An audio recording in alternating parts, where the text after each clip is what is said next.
Dios es bueno todo el tiempo. Todo el tiempo Dios es bueno.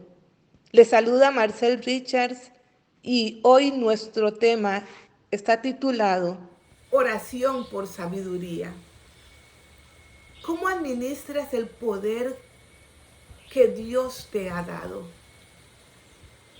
Hoy reflexionaremos sobre el pedido de Salomón. Cuando le dijo a Jehová, dame sabiduría y ciencia para yo presentarme delante de este pueblo. Y eso lo encontramos en Segunda de Crónicas, en el capítulo 1 y el verso 8 y 10, y se los voy a leer. Dice, y Salomón dijo a Dios, tú has tenido con David mi padre gran misericordia, y a mí me has puesto por rey en lugar suyo.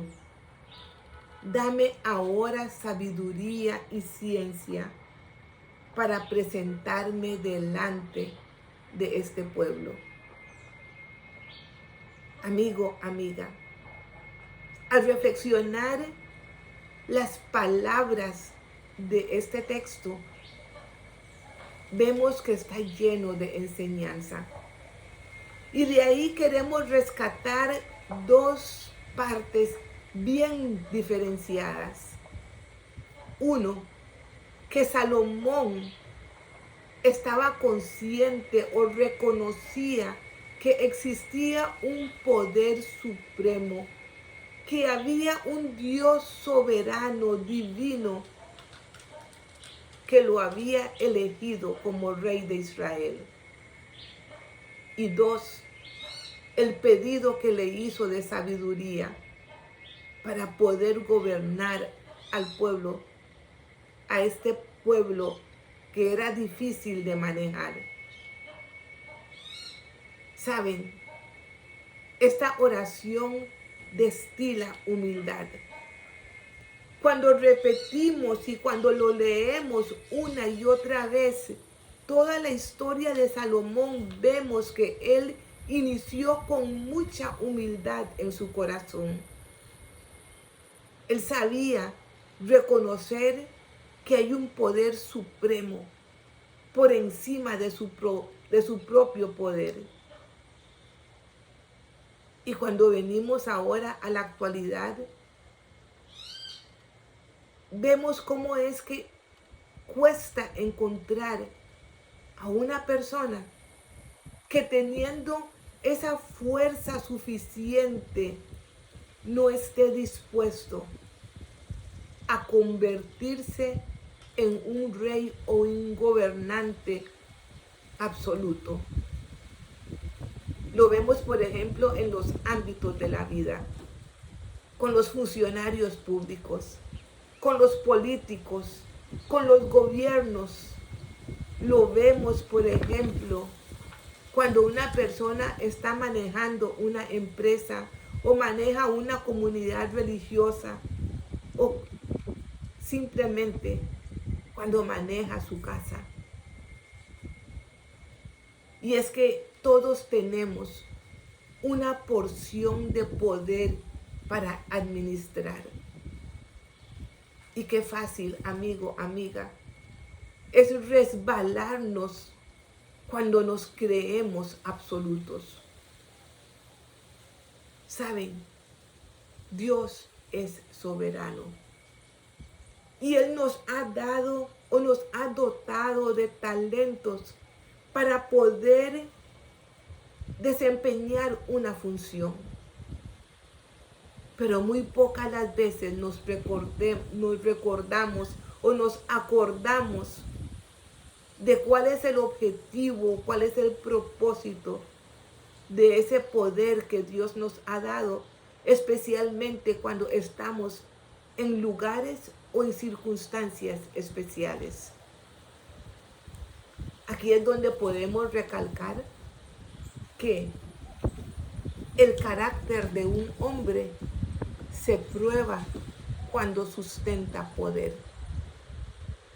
Y quiero repetirlo otra vez.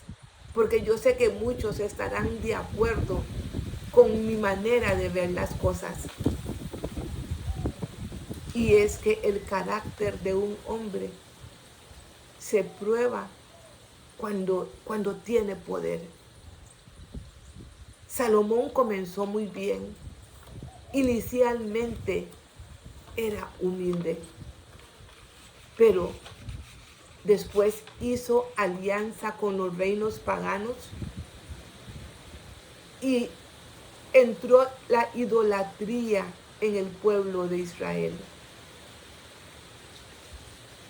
Debilitó su fe y también su poder político. Cuando era humilde inicialmente, cuando dependía 100% de Dios, consolidó el reino, las conquistas de su padre, construyó el templo, trajo paz a Israel y también escribió un sinfín de proverbios y también de poemas que hasta a la fecha son patrimonio de la humanidad.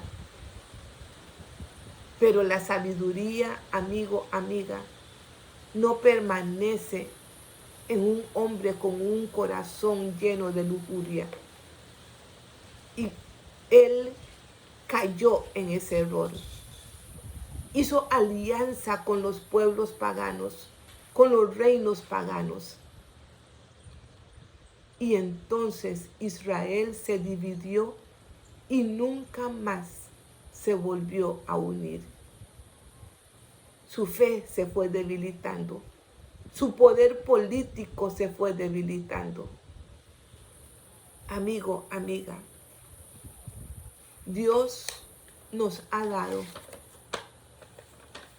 te ha dado, igual me ha dado a mí, poder para gobernar nuestra vida y administrar nuestra casa. Pero depende de nosotros. Si sabemos administrar ese poder, entonces sabremos controlarnos y podremos gobernar una casa e inclusive un reino. Por eso, nuestra oración hoy es: Señor, danos humildad. Señor, enséñenos a ser humilde. Pon humildad en nuestro corazón. Que podamos reconocerte a ti como Dios supremo, soberano, todopoderoso. Y que podamos depender de ti 100%, Dios. Y no hacer las cosas con nuestra propia fuerza. Que podamos, Señor, ser humildes. Gracias, Padre, por escucharnos. Gracias, Señor, por tus misericordias. Y gracias por escuchar esta humilde oración. Te alabo en el nombre de Jesús. Los esperamos mañana nuevamente, amigo, amiga, en oraciones poderosas en la Biblia. Y recuerden, compartan este mensaje. Un abrazo a la distancia.